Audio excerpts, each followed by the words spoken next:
Hello everyone and welcome back to another video on this channel. Today I want to talk about the Derelict Reactor, the second relic dungeon that just got released with the last update. And I want to show you guys my speed high-ish luck team for this dungeon. You can see it on screen right now. It's running with the fastest time at 38 seconds, 39 seconds to be fair, and with an average clear time of 42 to 45 seconds. It has 200% luck right now. You can up this number to, I think, at least 300 without a problem if you want. For me, it's like the sweet spot. I like to run my dungeon teams at around 200% luck, because at this point in the most dungeons, you don't get any blue drops anymore. And you can at the same time build them as fast as possible without going too deep into the luck and making it slower.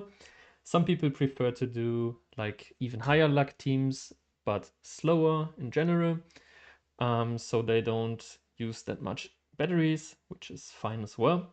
So if you prefer to do a slow team with even more luck, this is not the right video for you.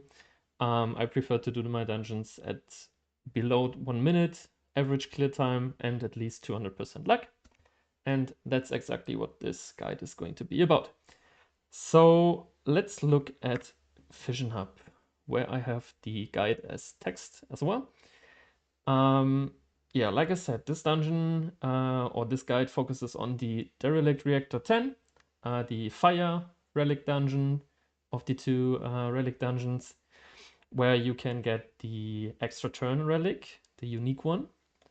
It seems to be extremely rare, so I think only one player so far got the extra turn relic. And yeah, so if you want this relic, this is the dungeon to farm for. Like I said, average time between 42 to 45 seconds, and it has 200% luck, so we avoid the blue relics. The difficulty is not too bad. It's not that difficult. If you're a beginner, you probably won't be farming this dungeon anyways, because you have lots of other stuff to farm before this. In terms of speed, it's pretty fast with 40 seconds average. It's really fast, I think. The consistency is 100%, so it does not fail. I invested a lot of time to make this actually fail safe. So it does have 100% clear time. It does not fail. The gear requirement is on the, I would say not lower side, but the mid side. It's not too bad, but it's not that easy to gear as well, because you need a lot of Inspire sets.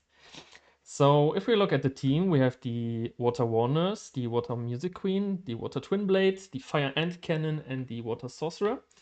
The Ant Cannon is the MVP of the team. This one makes it safe and fast at the same time. And the speed order is as following.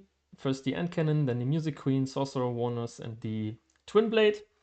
But due to the passives of the Warners and the Twin Blade, the order of them attacking will look different than the speed order, obviously, because the Twin Blade moves with the Ant Cannon and the Warners gets boosted in attack bar by the damage from the Twin Blade. And so just so you're not confused when you see the actual run. Yeah, so like I said, the Ant Cannon is the MVP of this team. We will have a deeper look at this in the element builds in a second. There's one alternative team you can run. If you don't have the Water Music Queen, for example, you can replace it with the Clockwork. But the team then needs general higher speed to compensate for the missing attack bar increase from the Water Music Queen. But this in general would help with the luck as well, because the Clockwork needs 66% luck to give all the 4 buffs. So this team would result in a higher luck team. Coming to the element builds, we are going to look at each of them, except for the Clockwork, because I think it's clear how to gear the Clockwork, because it's used by for the Boxing Club 10 team as well. For the Warners, you want to stack Inspire gear, because she doesn't really need like special build or anything, I would say. She needs to do secondary damage as well. So we want to have 85% crit rate on her. And for the main stats, obviously luck. She's just going to be your utility support and helps the Twin Blade to clear the waves and to deal enough damage at the boss. So what I recommend for her is slot 2 luck, slot 4 crit damage, slot 6 attack with 85% minimum crit rate. And for the substats, you want luck, crit damage, attack, and crit rate. She will be the last one in the team to move, so you don't really need to focus on the speed anyways, as she's getting attack bar increase from the Twin Blade. For the Music Queen, you want to have one Inspire set at least. You can put more Inspire sets on her as long as you can reach the 200 speed breakpoint. So for the main stats, you want to go into luck, any main stat for slot 4 really, and slot 6 has to be accuracy to land all the debuffs. That results in the minimum stats for the accuracy 85% and speed 200%, and for the priority substats luck, speed, and accuracy. The Music Queen will only move at the boss. I'm going to show you some runs later, so you will see what I mean.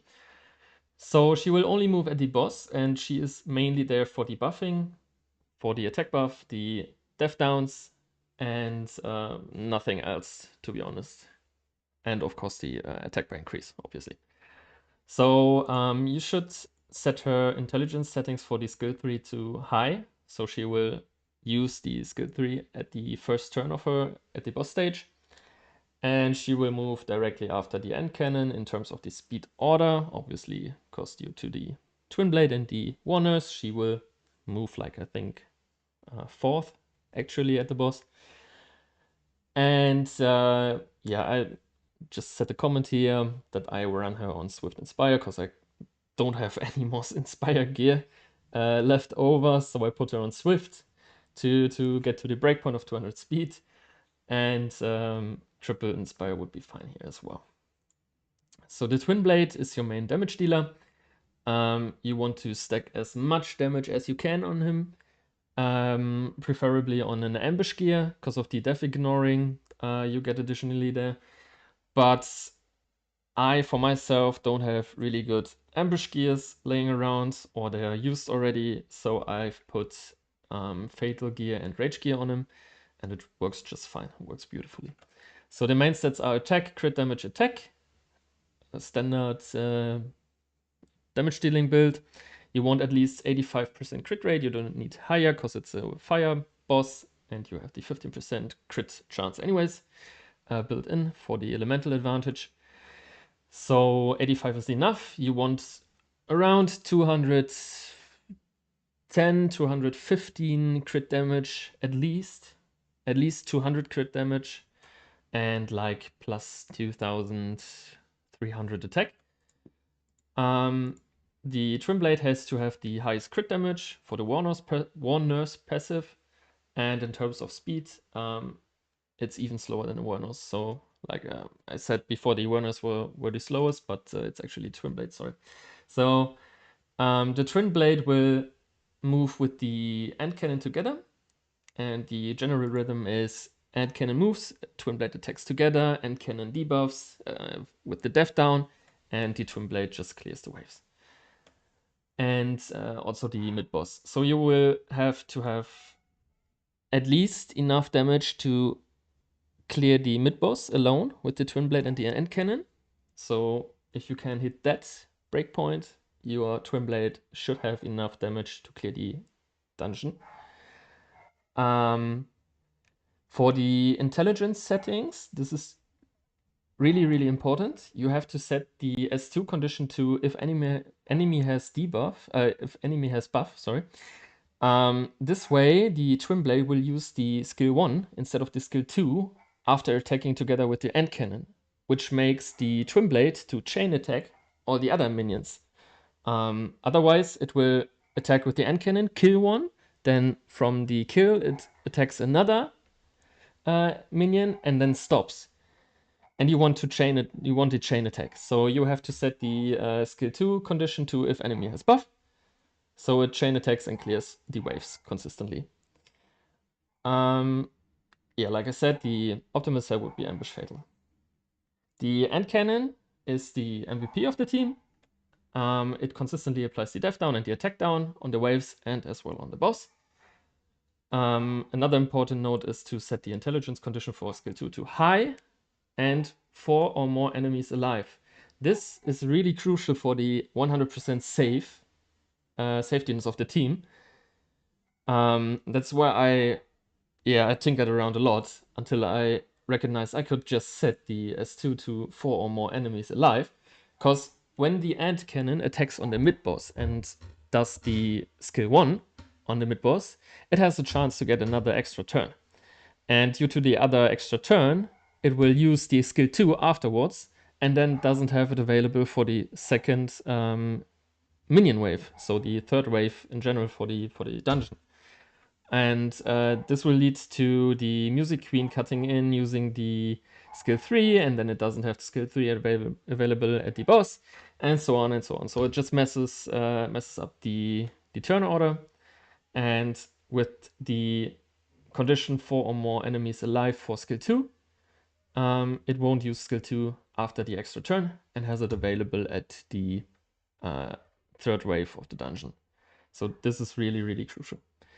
The end cannon needs to be twice as fast as the final boss. I figured the breakpoint would be around 260 speed total. Mine has, I think, 265 or 266, and it works just fine. You can also use luck on slot 2 if you want, if you can reach the speed breakpoint. This is particularly hard to do, so I use the slot 2 speed. For the main stats, you want speed or luck in slot 2, any in slot 4, and accuracy in slot 6 to land the debuffs. I know I said 85% accuracy here, even though it's fire against fire. The skill 3 of the end cannon doesn't have like an accuracy check. It only has the resistance check. So 85 accuracy is enough to actually land the debuffs from the passive, because the check is only for the more attack or more defense on the passive. Last but not least, the Sorcerer. For the sets, I have triple Inspire on him. Well, at least the optimal would be triple Inspire, but I'm running a broken set with one Inspire set. So yeah, you can do that as well. The main stats are luck, any, and accuracy. You want at least 85% accuracy to land the attack bar reset, and speed at least 180, depending on your other elements, so you can get the exact turn order. The Sorcerer has to move before the minions on the side, so you have to have at least 180 speed, because otherwise the minions on the side would move. And the Sorcerer is only there for resetting the attack bar of the side minions, so they don't place the nullify buff on the boss at the first turn, and this way you can like clear the boss in 1.5 rotations. So, like I said, this dungeon requires a fixed amount of Inspire sets to work. I recommend a minimum of 4 Inspire sets. This way you are guaranteed to do enough damage. Alright, so let's look at an example run. And I'm just going to quickly switch over to the game. Yeah, so you can see it's running at 47, 52, 54, 44, 45, 42, 43, and sometimes there are runs like 57, up to like a minute, but those are pretty rare. So this is when actually the ant uses the extra turn on the mid boss, where it attacks again, and then the following wave is a little bit slower. But that happens like, I don't know, 2 in 20 runs, sometimes just 1 in 21 runs. Depends on how often the end actually procs the extra turn. So I'm just going to stop the background battle here, and we have to wait until it's finished.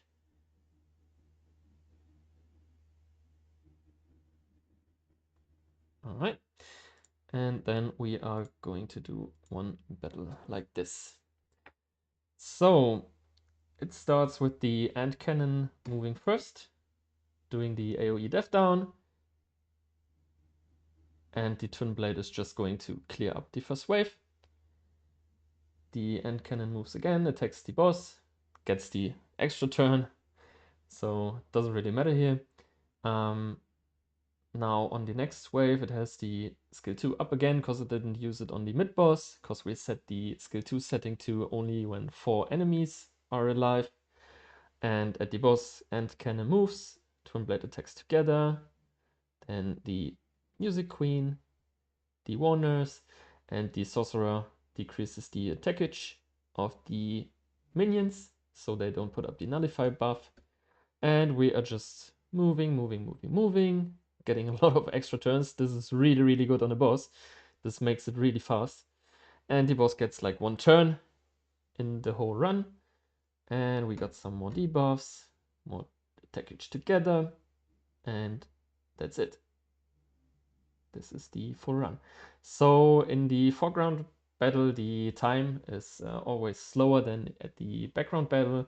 It's like 30 seconds actually, maybe even 40 seconds sometimes. The devs already confirmed this, so don't worry about the time at the top here. And we're getting a legendary ring. So let's do this again, and let's do it a little bit slower. So AoE death down, didn't apply the attack down at the mid minions because their attackage, I don't know, is lower, I think, because they are more tanky. So we are attacking here with the twin defense, and the twin finishes off the mid boss. This is where your twin has to actually have enough damage to finish the mid boss.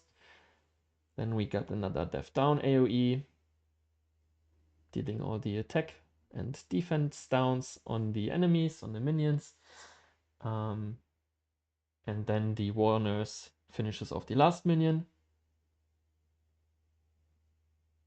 Attacking together. This one it didn't proc the extra turn. Music Queen with the skill 3. This is where you have to set it on high. Water Sprout to reset the action bar of the minions, the side minions. And then we are just going to clear the boss. So this one, the boss used the skill earlier because we didn't get extra turns from the end cannon. We sadly didn't land the death down on the music queen this time. This is an example for a little bit slower run, but it's still fine.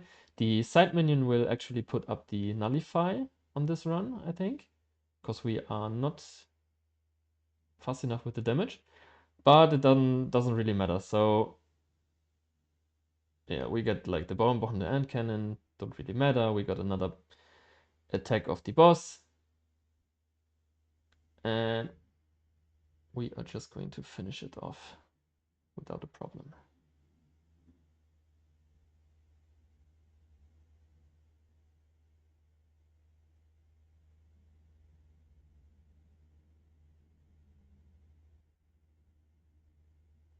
So this is perfect because this is actually a nice example for a slow run where the end cannon actually died. And this is actually 2 minutes 17, so it would be around 1 minute 30 actually. I just recognized something we could do here. We could increase the health of the end cannon so it doesn't die from the boss. And then it should remove the buff, the nullify buff, and it should never even get to the point where it goes above 1 minute. So you see I'm still tinkering around with the team, but I think we can just do this. So we would like replace this one, because this is a flat stat, and actually give it like HP percentage, and then some more HP percentage on the gear. So because we are at it already, let's just go through the builds real quick. This is my Warner's. It's on triple inspire. Luck, crit damage, attack with speed in the subs and luck in the subs as well, and crit rate and crit damage. You don't really need 100% crit rate, like I said. 85 is enough. Then the Music Queen with 107 accuracy, not landing the debuff, the defense debuff. You wanted to have at least plus 101 speed, or plus 100 is probably high enough as well. So you are at around 200 speed in total. It's on Swift Inspire. You can do Triple Inspire as well if you can reach the breakpoint. And cannon twice as fast as the boss. Probably want to build it with more HP, like I said. Then accuracy 83, could be 85, or should be 85 at least. Twin Blade on attack, crit damage, attack. Some kind of broken builds, actually. One rage, one fatal set. And the sorcerer only there for the accuracy, to be fair. And the luck rate, obviously. So luck, crit rate, accuracy, you can put any on slot 4. And in terms of max skills, you want this max skill for the damage. This doesn't really matter. Just make sure the skill 3 and the skill 2 are kinda skilled up. This one needs skill ups for skill 2. This one needs skill ups for the damage, and skill ups for skill 3 and skill 2. So yeah, it has 202 luck. Could be higher, but also slower. But I think you can at least upgrade it to like 250 luck without losing speed on this team. So yeah, this was the guide for the Derelict Reactor. I hope you enjoyed it. I hope I could help you, and see you on the strategy tab, fastest builds. Bye.